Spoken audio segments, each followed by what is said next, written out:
Supreme Court considers Trump's attempt to fire the Fed's Lisa Cook, Washington, tackling an issue with huge ramifications for both the economy and the structure of government.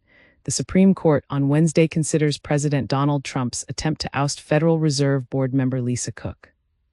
With Trump seeking to exert control over the central bank, which among other things sets interest rates, the case has taken on even greater importance after it emerged that the Justice Department is investigating Federal Reserve Chair Jerome Powell. Congress set up the Federal Reserve to be independent, so it would not be influenced by immediate political concerns in fulfilling its mandate to maintain price stability and low unemployment. Under the Federal Reserve Act, presidents are restricted from removing governors unless it is for cause, meaning there is evidence of wrongdoing. Trump has said he wants to fire Cook for cause over allegations of mortgage fraud made by one of his political appointees, Federal Housing Finance Agency Director Bill Pulte. Cook has denied the allegations, and bank documents obtained by NBC News appear to contradict the fraud claim.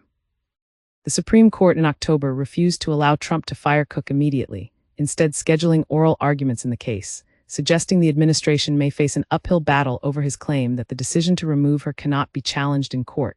Cook's lawyers argue she should have notice and a chance to rebut Trump's stated reasons for firing her before she can be removed. They say Trump's rationale does not meet the threshold for cause removal.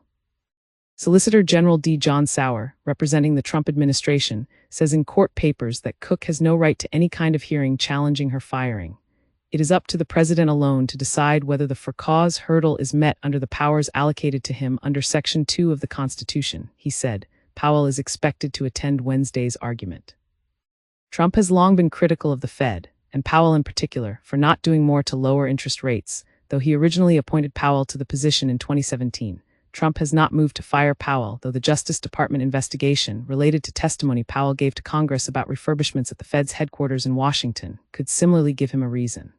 Although Powell's term as chair ends in May, he could stay as a board member until 2028. President Joe Biden appointed Cook to a term that ends in 2038. The Trump administration's handling of Cook and Powell has raised alarm among former Fed officials and Trump critics who say the Federal Reserve must maintain its independence to be effective and fear it could be directly controlled by the White House. We are in an unprecedented moment right now. President Donald Trump is doing everything he can to take over America's central bank so that it works for him, along with his billionaire friends, Sen. Elizabeth Warren D. Tomas told reporters last week. While Warren has been a critic of Fed policies that she sees as favoring Wall Street and big banks, she added, "I think we can all agree that the Fed works best when its decisions are based on data." Economists warn that lower rates in the short term to achieve Trump's political goals could have negative long-term consequences. This is how monetary policy is made in emerging markets with weak institutions, with highly negative consequences for inflation and the functioning of their economies more broadly. Former Fed chairs and other former senior officials said in a joint statement issued in light of the Powell investigation.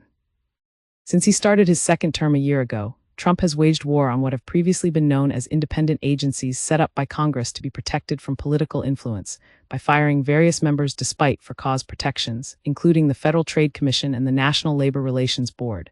The Supreme Court has allowed those firings, but in a May decision, it suggested that the Federal Reserve might be treated differently. The court noted then that the Federal Reserve is a uniquely structured, quasi-to-private entity that has its own historical tradition.